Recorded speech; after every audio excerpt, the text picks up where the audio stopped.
Hello, friends. Good morning from the Eager Explorer channel, and welcome to the fifth and last episode of my trek to Gomukh. After a rather lengthy discussion, we decided that the best course of action for us would be to return to Hardwar and spend a little more time recuperating before the long train ride home. Accordingly, we booked a direct taxi from Gangotri and started making our way towards Hardwar.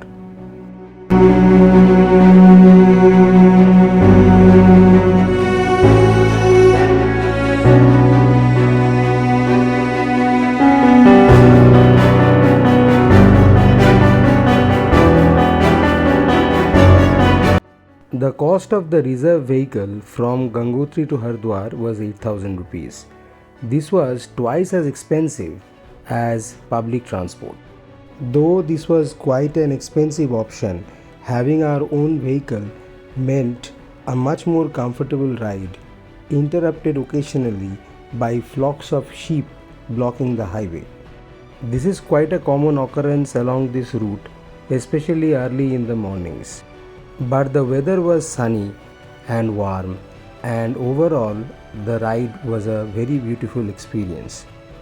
So sit back, relax and enjoy this ride while I explain to you the different costs and processes associated with the trek to Gomukh.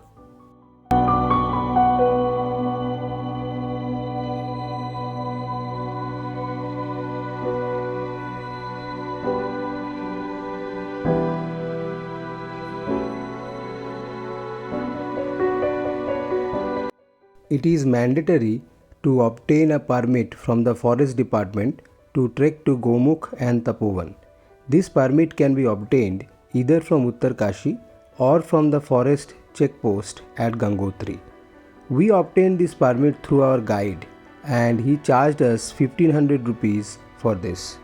The charge of the guide was 2000 rupees per day, and since we completed the trek in 3 days, the total cost for us was 6,000 rupees. This excluded the food and accommodation charge for the guide, which has to be paid separately. Overall, our guide was quite efficient, and I will leave his contact details in the video description in case any of you would like to contact him.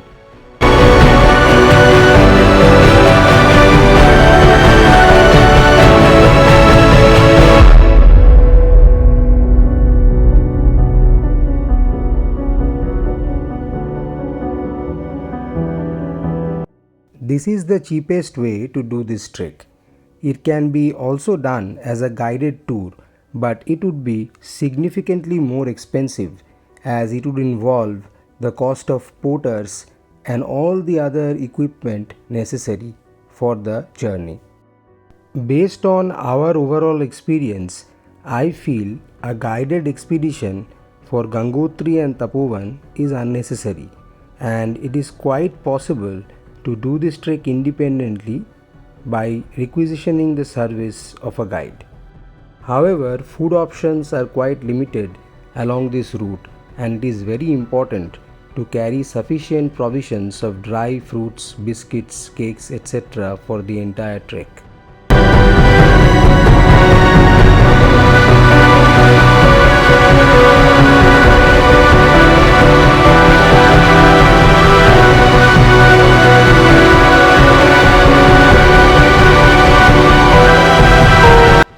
Also, the only source of drinking water along the way are mountain streams, and it is absolutely imperative to carry some sort of water filtration or purification system.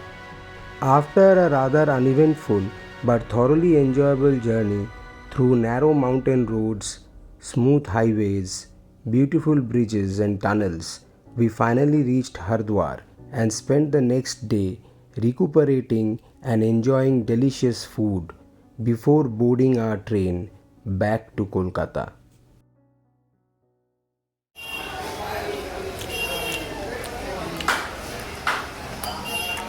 So right now we are having breakfast of hot puri sabzi at Sindhi Halwai near Harki Pori. ghat. It's piping hot and very tasty. Slightly on the expensive side because it's 80 rupees for 4 puris, but very tasty.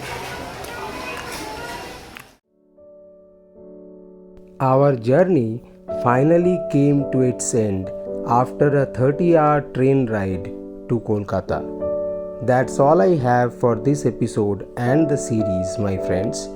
If you enjoyed this video, please like, comment, share and subscribe to my channel. Also, don't forget to press the bell icon to stay notified of future uploads. I will see you next time with a brand new series that will involve a bike trip to North Sikkim. Until then, goodbye.